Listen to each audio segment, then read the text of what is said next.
Hi, I'm Aurora from SpyCloud Labs, and let's talk about phishing. We recently put out a joint report with URLScan on the YYlaiyu Phishing-as-a-Service panel.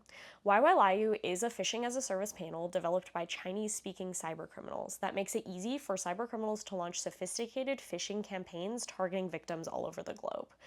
Panels like YYlaiyu allow phishers of all skill levels to create and manage fake websites designed to steal people's financial information, login credentials, and credit card data.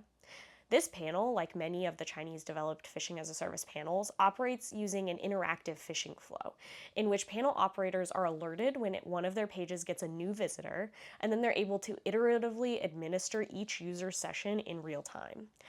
YYlaiyu has been deployed against victims in countries all around the world, including Western victims as well as East Asian victims.